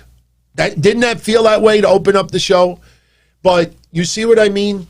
The Young Bucks beat TH2, and instead of going to commercial or backstage segment or something else, no, the Acclaim have to try to attack the Young Bucks, and then somebody makes the save. So remember what I said before, okay? MJF cuts a promo on Orange Cassidy, calling him an embarrassment, a joke, and he's going to beat his brains out later on the night. They had Darby Allin do one of those Rorschach tests. You know when they show you like a symbol or a blob and you're supposed to say what you believe it is? I just watched the episode of Beavis and Butthead the other day when they were showing them naked girls and they just started giggling and everything. And I think they had things hooked up on their penises because they said that they couldn't get, erections. So anyway, I still watch Beavis and Butthead. Sorry, everybody. But we see Darby Allin taking that test, and they show him an ink blot of Sting. It looks like Sting, and Darby Allin chuckles about it. All right. Interesting segment. Sting comes out. And again, props to AEW. I think this was hour 2 now, I believe. Sting comes out. You have Cody in the ring with Arn Anderson, and Tony Schiavone is there. They bring out Sting. And, Arn Anderson, is welcoming Sting, and then he leaves the ring. And then Tony Schiavone was going to leave the ring, but Sting wanted a hug from Tony Schiavone. How long has it been, and this and that. By the way, it was funny. Tony Schiavone on Impact yesterday, I caught that Tony Khan had said to Schiavone, like, how long has it been since, I think he brought up how Schiavone was in Impact Wrestling one time in 2003, and Schiavone said it was like 25 years ago. And then Schiavone's like acting like, okay, his math is off or anything. It was funny. But anyway, so Sting is in the ring. Darby Allin is in the rafters, looking like what Sting used to do. He's got the TNT title there. And Sting, he's pumped up, and Cody is welcoming Sting. Sting is welcoming the fans. It's nice to be back on TNT. And, there was a funny point where, he's calling Cody a kid. And, Sting says that he knows that Cody knows everything that's going on within AEW. But Sting is here. Sting is going to be here for a long time. And, they kind of teased a little bit that Sting may have some issue with Darby Allin. I think, like I said, we talked about it last week. I know a lot of you talked about it as well. It feels like Sting could possibly be some type of a mentor for Darby Allin. If that's what they're going to do first, that's fine with me. I have no problem with it whatsoever. But for some reason, they kind of teased dissension between Sting and Cody. Because Cody, at first, he's like, you don't know how long I wanted to be in the same ring with you and this and that. And, I don't know. There just was the dynamic. Be honest with you, the dynamic with Sting and Cody felt a little bit off. But I enjoyed Sting's appearance. Nostalgia. He looks great. Yes, face paint. Obviously, a lot of the aging is hidden behind face paint. But, Sting, I trust he trusts his body. He knows his body better than we do. And we still have no idea what Sting is going to be doing in AEW. Is he going to wrestle? Is he not going to wrestle? So I don't think any of us, put it this way, if you've enjoyed Sting's career, in my opinion, you should show a little respect to him by not jumping to conclusions as far as what he's going to do and not do. I would wait and see, and then once we know, then you react to it. So anyway, I wanted to give a shout out to Ken, Terminated by DQ. Unlike Sam, Neil and Austin are good guys. So he just wanted to shout out Neil and Austin. They are regulars here on YouTube every week, and I thank you all. Even Sam, which I know some of you are like, boo. I appreciate you all. And by the way, everyone, if you're enjoying the show, hit that like button. Someone brought to my attention, and you're right. You're absolutely right. I had a few people say to me, DT, a lot of us can't hit the like button when we tune into the shows live because we check it out through our mobile phones. And when you're sitting back relaxed or you're watching it through your Roku, there is no like button readily available to hit. So a lot of you, are starting to tell me that you do it later on, you do it the next day. And so I get it. So like I said, I'm still new over here. There's a lot of things, but I don't think about the fact that some of you, Roku, great example, because I watch a lot of YouTube through Roku. And I never thought about it. I'm like, yeah, I've never hit the like button for anybody watching a clip through Roku. It's not easily available. But, if you have the capabilities tonight and you can, cool. That would be cool. Also, Neil Ray wanted to shout out Ken, and he said Pete Dunne is going to be a big star. Pete Dunne, without a doubt, somebody made fun of me the other day. Lighthearted. I didn't take offense to it. But he made fun of me the other day because I said that Pete Dunne is a monster.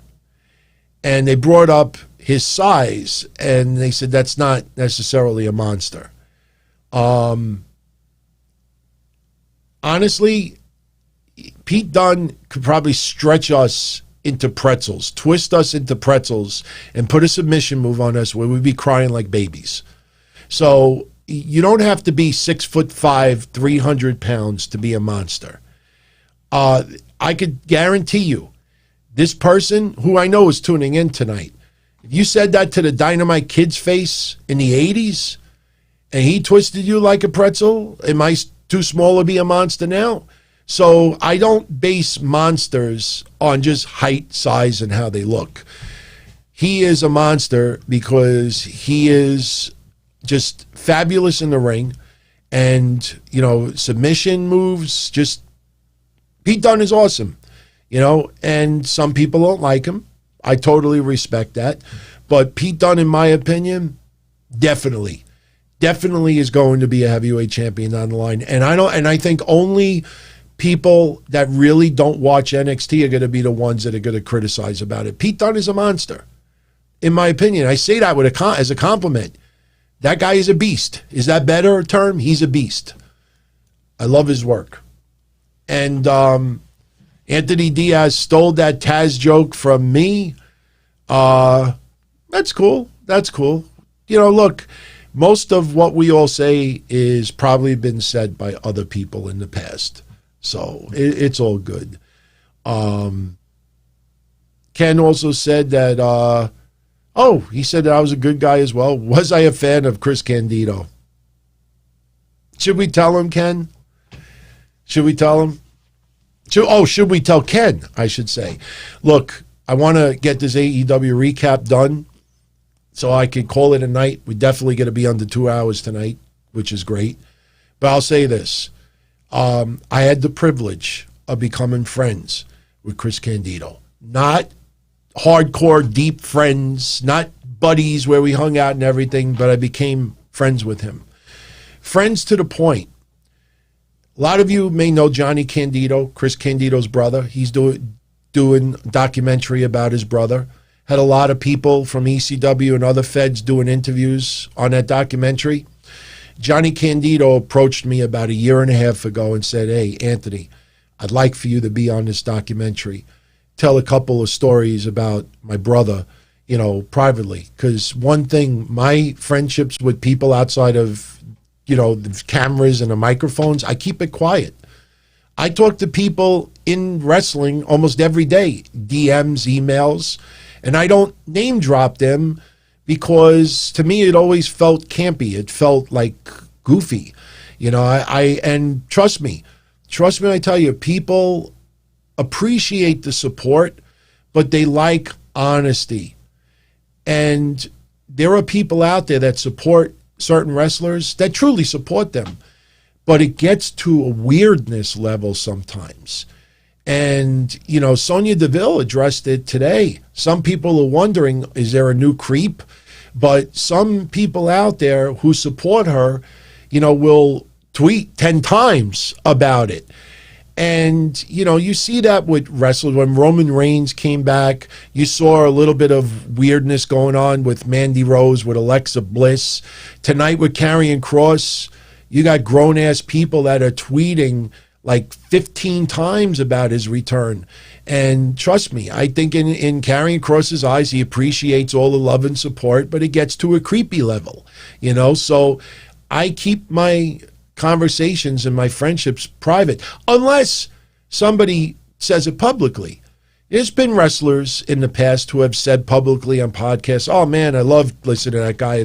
If they say it publicly, then I will. But Johnny asked me to be on that documentary, and I said no. And he said, why not, bro?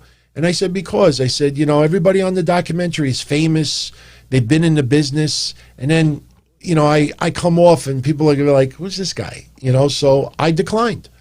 And like I always say to all of you out there, when I tell you things like this, the difference between me and other people is usually when people tell stories, name drop, and they know people, it's usually right after they died because there's no way to verify it. But Johnny's around. Ask him. Chris Candido is an awesome guy, man. I still got my Chris Candido Memorial Show shirt that I made. In fact, for all you people out there that don't like Meltzer, I'll tell you a quick story, too. Another reason why I like Meltzer. When Chris Candido died, we did a memorial show and raised money. I gave Tammy $3,000 plus that I raised on my own. Not even the show, outside, selling shirts and everything like that. And the money went to good use. But Dave Meltzer did a tribute to Chris Candido in his newsletter the week after he died. And Dave Meltzer sent me 150 newsletters that I gave away as a gift with every Chris Candido Memorial Show shirt that people purchased, the first 150. So when you think about it, you know, I sold all 150 and I think another 100 on top of it. And people trusted me. When I said all the proceeds will go here, that's where they went. But for all of you out there that, you know, really don't like Meltzer, there's a lot of good about Meltzer that nobody ever knows about. And that man, think about how much his newsletters are. He sent me a box of 150 newsletters that I gave away. So Chris Candido was awesome, man. Was awesome. I still remember where I was, and I've talked about it on the shows before. You know, when I got that phone call, the Masked Maniac was crying, hysterical on the other line, and told me that he passed. It was rough. You know, when once in a while you hear people say, what wrestler death affected you the most? And a lot of people will say Eddie Guerrero, Owen Hart, Brian Pillman, you know, wrestlers like that. For me, I always put Chris Candido at the top of the list. I put Bam Bam Bigelow up there as well because I became friends with Bam Bam Bigelow too. You know, another day, for those that don't know the story, I'll tell you the story about the ECW ring again. And Bam Bam Bigelow was stalking me for $4,000. Bam Bam Bigelow is good people, man. Demons caught up to him. So you got a little real conversation tonight. So I think Chris Candido and Bam Bam are worth a little like a little timestamp for tonight. So anyway, let's get back to AEW recap. So Sting was out there 5 minutes. AEW, like I said before, could have milked this all night long. They kept it simple. They reeled it in a little bit. They're not overdoing it, which is extremely important for AEW.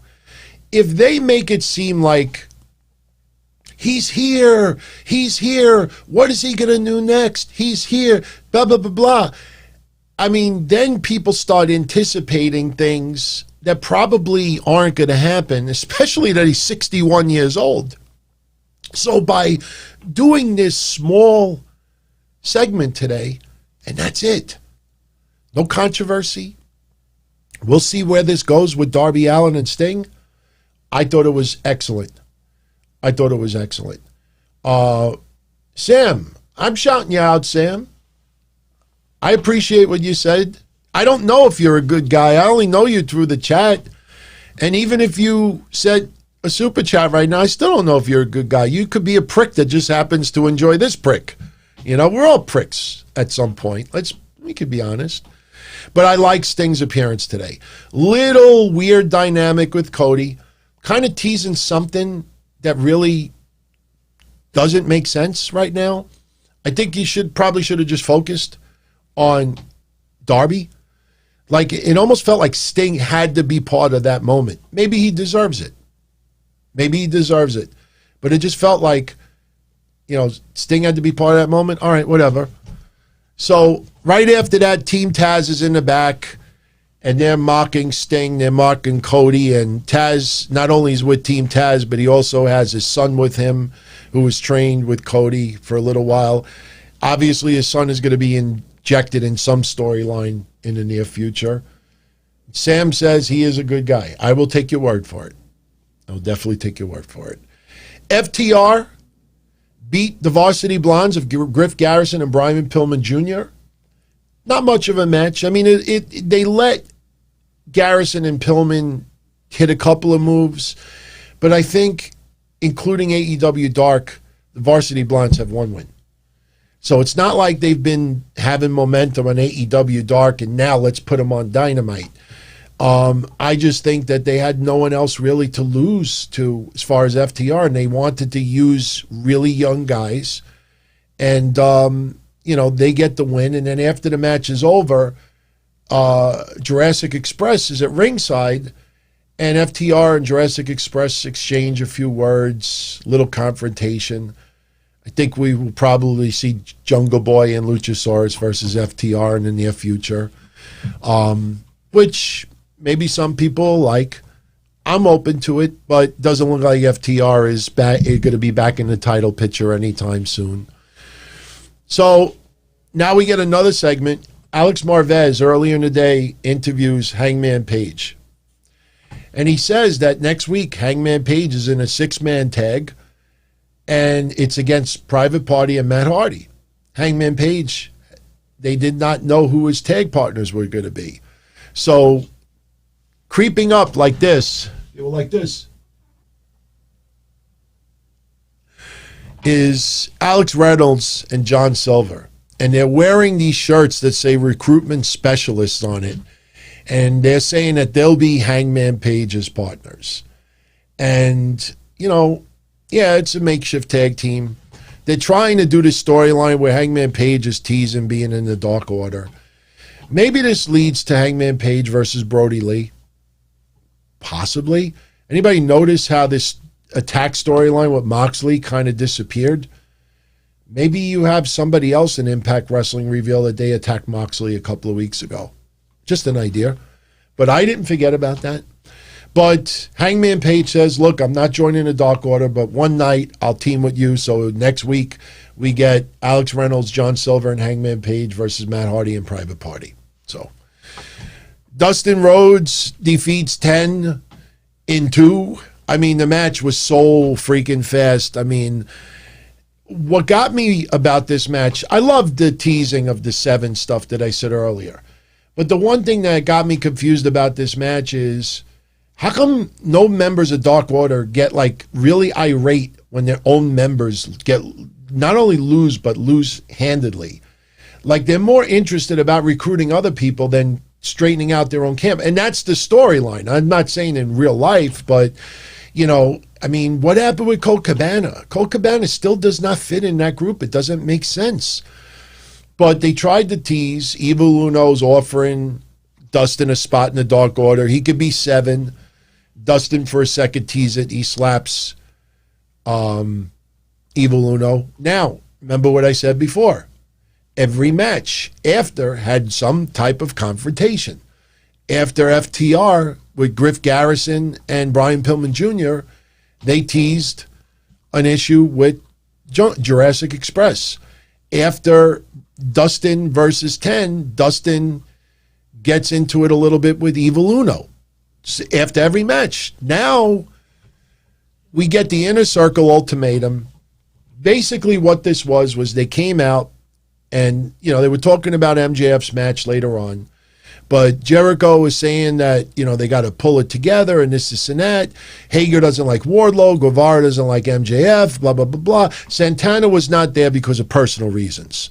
You want to Google it and see why, you can, but, it was a legit reason why Santana was not there.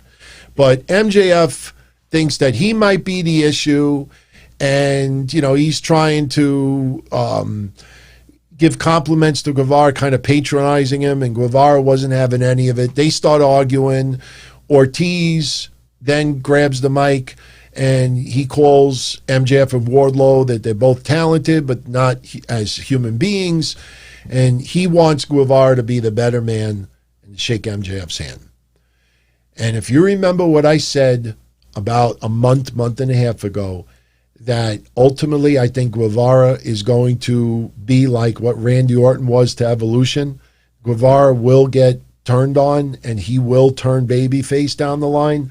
I think they're still planting the seeds, because tonight Guevara tells Jericho and MJF, he tells the Inner Circle, look, I'll shake his hand, but if we have any more incidents, he says, I'm quitting the Inner Circle.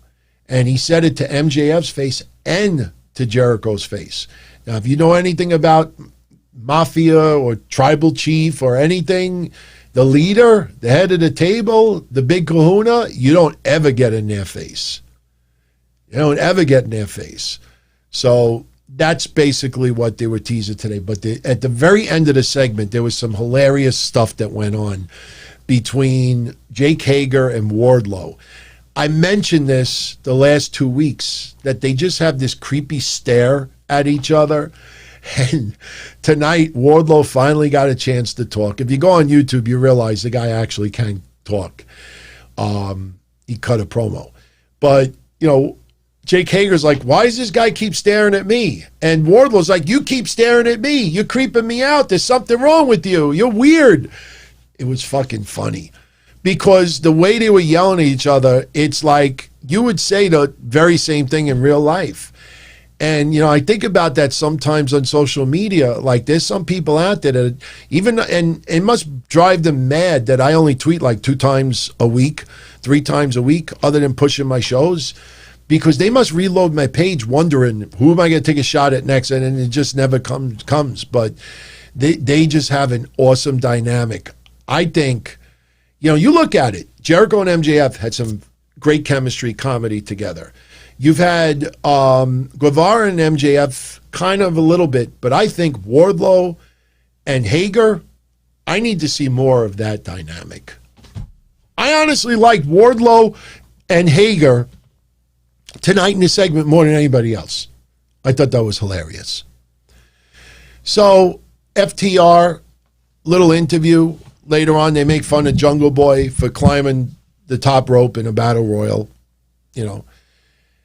I would have been fine with that segment, other than didn't one of them climb a rope in their tag title match? Yes, I know some of you are going to say, well, that's their heels, so they kind of mock themselves, or they're hypocritical, or but still, it was dumb reason after all this time they've been making fun of someone. So now we get Eddie Kingston, the Butcher and the Blade, beating Lance Archer and the Lucha Bros. And the story of this was that the Butcher put Pentagon through its table, and he was being attended to by refs and doctors. He had to be carried to the back, so this pretty much was a handicap match. And look, the match was fun, a lot of clusterfuck. It's a typical six-man tag that we always see in AEW. But in the end, there was one point where Rey Fenix hit some type of arm drag and then a scissors combo to the Butcher, and then tried to dive onto Eddie Kingston, and it just looked like, you hope Rey Fenix didn't get injured. You look at that spot again, that looked kind of scary. But in the end, you had, the powerbomb neck breaker to Rey Fenix by the Butcher and the Blade, their combo move. They get the win. And after the match is over, here's Lance Archer attacking everybody else after the match. And, again, even though he was involved in the match, still, the match cannot just end and go to commercial or backstage segment. Every match has some post-match bullshit after it. Every match. Every match. So, we got tonight also a segment with Brandy Rhodes, Tony Schiavone, and Shaq. And I wrote this yesterday that if it was up to me, I would have had Shaq come out on live TV and say that he doesn't know Jade Cargill. There must be some public proof that they're friends. And I've never looked, but even if there was public proof, on TV it's a storyline. But I would have liked to see Shaq come out there, act like he doesn't know who Jade Cargill is. I don't know her, and this and that. And then Jade Cargill just kicks him in the nuts. I think that would have elevated Jade Cargill a little bit, but instead what this felt like tonight was, let's elevate Brandy Rhodes. She's got her arm in a sling, teasing it is broken, and she's still being the tough bitch that she is. And, Shaq originally felt bad, didn't agree with what Cargill did, but then he likes the idea about them having a confrontation on TV and this and that. And Shaq, I know he just mentioned it in passing, but he's like, oh, if that happens, I'm there. I don't know if that's really going to happen. But, Shaq, there was a weird dynamic where they kind of forced Shaq to come off as if he's insulting Brandy. And I like heel Shaq. But Brandy picks up a glass of water and she called him, I wrote it down. She said, you're an overgrown asshole. And she dumps the glass of water on Shaq's face and she storms off. And then I don't know why they did this, but he gets the water all over him. And then for about 3 or 4 seconds, I know it's not a big deal, for about 3 or 4 seconds, Shaq is looking at the camera, water all over his face, doing this. They didn't pause it. It looked like a goofy pose face after. And I thought the ending was dumb. But, it's Shaq. I don't mind it a little bit. Shaq has got content on TNT, so it makes sense. But I was a little confused about this segment. Then later on, they had shown Jade Cargill and Nyla Rose. It looked like they were going to beat down, I think it was Big Swall it might have been, or Red Velvet. And then you had Serena Deeb come out to try to make the save, and then you had someone else come out, Ivelisse Diamante come out, and next thing you know, it was just a clusterfuck. And that's to set up a match next week on TV. Abaddon beats Tasha Price, squash match. After the match is over, after she hits the neck breaker, she keeps beating down Price until Karashita makes the save, and she had a Singapore cane, and she whacked Abaddon right on top of the head with it. Felt like Sandman ECW 1995 just nailed her, and she laid out, but then she got up like a monster. And you see like Sheeta and Price trying to get out of Dodge. So very interesting that AEW is going with Sheeta and Abaddon this early. But hey, I'm not going to crap on it. I'm curious to see where it goes. Inner Circle says they're going to be at ringside later with Orange MJF against his match with Orange Cassidy. You had now the interview with Kenny Omega and Don Callis with Tony Schiavone. And they come out of a helicopter. And by the way, in Florida, you can actually rent a helicopter for like a ride. It's not as expensive as you think it is. They do tours and everything as well, but it was perfect to basically look like, Kenny Omega's got the Bucks, Don Callis, better than everyone else. Alex Marvez tries to interview them. No, they're going to talk in the ring.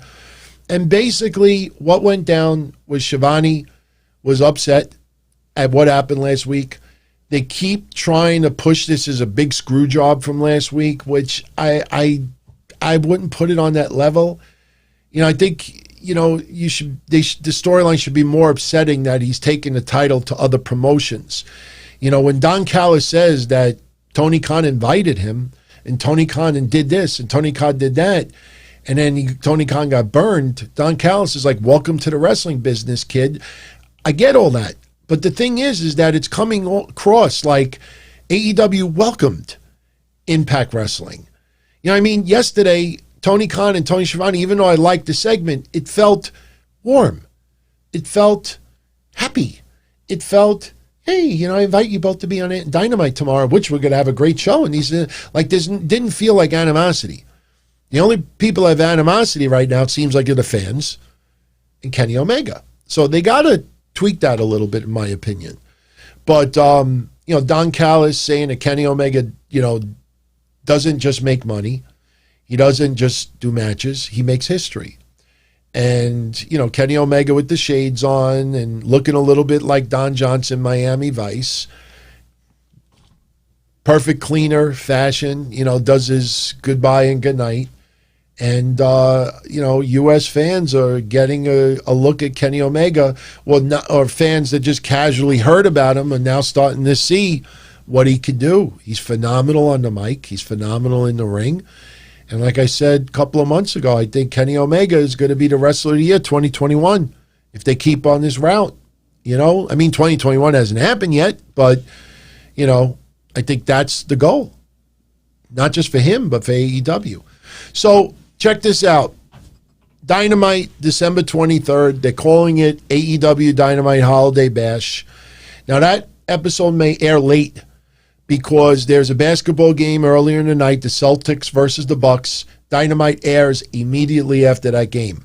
So if the game ends late, AEW will start late.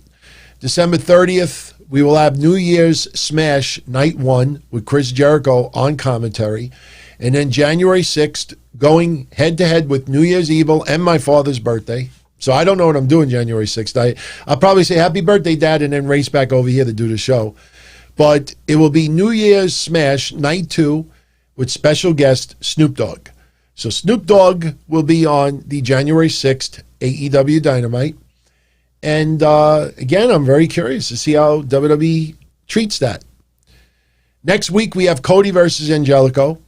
Next week, we have John Silva, Alex Reynolds, and Hangman Page versus Private Party and Matt Hardy. Next week, we have The Acclaim versus SCU. Next week, we have Serena Deeb and Big Swall versus Ivelisse and Diamante. Main event tonight for the Dynamite Diamond Ring, you had Orange Cassidy beating MJF. And I think we all figured that would happen, especially after last year. You know, it's time to give it to someone else. And Orange Cassidy, you know, he was doing his usual stick. You had the inner circle around ringside. And, you know, there was a couple of goofy antics where they throw a bat in the ring and MJF grabs the bat. Orange Cassidy acts like he's knocked out, a la Eddie Guerrero. The ref turns around, he looks, he sees the bat. And, you know, the commentators say, well, you can't call what you can't see. You know, excuse me. I'm sorry. Come on. Yeah, brain fart. MJF beating Orange Cassidy. Did I say Orange Cassidy beating MJF? MJF beating Orange Cassidy. What happened in the match was, like I said, you had Orange Cassidy, who personally, wow, that's like the ultimate brain fart there. Holy shit. Sorry, my mistake. I know, right? It's getting a little bit late. Basically, with this match, you know, I didn't like the commercial breaks, by the way. They had the picture-in-picture, but, you know, you had all these members in the inner circle at ringside, and you had best friends at ringside as well. And it felt like, you know, look, after a year of year of MJF with the ring, it's time to, you know, put it to someone else. And that's what I'm thinking pretty much the whole night. Okay, somebody's talking about Snoop Dogg. Michael Gonzalez says WWE already took the Snoop Dogg merchandise down. Interesting. They just had Snoop Dogg talk to The Undertaker. Very interesting. So anyway, let's get to this main event because I want to end this. It's getting a little late here. But anyway, Orange Cassidy, my thinking was MJF had it for a whole year. It's time to give it to somebody else. Orange Cassidy, they had him beat Jericho a couple of times. Orange Cassidy, before COVID, one of the most over wrestlers in AEW. MJF, the ring really has no bearing whatsoever during the year, if you think about it. I mean, he might use it as an illegal weapon one time in a match, but you could do that with a pair of brass knucks. So my thinking is, if Orange Cassidy wins it, you could picture some comedy where he's got this big goofy ring. It's not goofy, it's nice, but big ring, and he goes to put it in his pockets, and the hand doesn't fit because the ring keeps getting in the way. Yeah, you want to know something who's that? Orange Cassidy is more over than some people think. But me going into this match, I'm thinking it's time for Orange Cassidy to get another notch under his belt. I don't think it's needed for MJF to have this another year. So they have their match. And again, I didn't like the commercial breaks because, you know, this match felt like it was going to be a powerful main event. There was stipulations involved. Last year we had Diamond Dallas Page getting, you know, with the ring presentation, all that stuff. I think they should have treated it like an important title match. I agree with you, Sam. So we get the match and it is excellent. You know, MJF is hitting a lot of psychology, landing a lot of moves. Orange Cassidy, a little comedy early on, but really, you know, nailing his spots. And, you know, one point, like I said, they threw the bat in the ring and MJF has the bat in his hand. The referee turns around. The referee didn't see Orange Cassidy get knocked out, but teasing that he's going to call for a DQ. First of all, you're not supposed to have a weapon in the ring anyway, but it's okay. You know, getting back to something earlier, I just wanted to mention really quickly too. When Ciampa had his match against Cameron Grimes, and that student ran in and got involved. Why wasn't there a DQ? I was just pointing that out. Why wasn't there a DQ? But anyway, so they have the match, and you got the Inner Circle. But as I'm looking at it, I'm looking at the clock, and it's like 9:57, 9:58, and they're still going back and forth, back and forth. Orange Cassidy hits MJF with it's almost like the Superman punch with Roman Reigns, and we're at 9:59, and then sure enough, MJF, lands his finisher. I think he did it twice, and gets the win. And how it ended was the referee kept getting distracted. Then now you have clusterfuck all outside the ring. Best friends, Inner Circle, and then here comes Miro. And, I know Miro's going to have a big 2021 in AEW, but they had Miro hit the ring, and he just clotheslines Orange Cassidy out of his shoes. I mean, just wailed him. And then I think Miro was wearing like a Versace shirt, and he had, just being stylish with the blonde hair now. And Miro is just flexing up the rampway. Didn't he throw like one of the members of Best Friends aside? Like, it was weird. Was it a member of the Best Friends? There was a wrestler who went up the rampway as well, and Miro just like tossed him behind him, and it almost looked like, what the fuck you doing over here? I'm supposed to be here with Kip Sabian. Did anybody remember who it was? Because I looked at that, I'm like, whoever that was, really. I mean, that you take someone like that to wrestler court. But so anyway, Miro hits a vicious clothesline on Orange Cassidy, knocks him out, and then MJF hits his finisher for the win. And that's how we go. They went off the air like this. I mean, right after the pinfall, they showed brawling outside the ring. And if you looked outside the ring, Griff Garrison was there. Brian Pillman Jr., I think, was there. I don't know if Jungle Boy was there, but there was all these people there. And again, this goes to what I said at the beginning of the recap, that every match follows with some after-match beatdown. Every match tonight, they did that. Every single one. And it's happening more and more and more. And maybe some people don't have a problem with that, but, this is turning into clusterfuck finish. Not even clusterfuck finish, but, like after-match beatdown, after-match beatdown, after-match beatdown, after-match beatdown.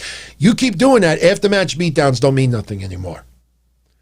So, I don't know. I like Miro.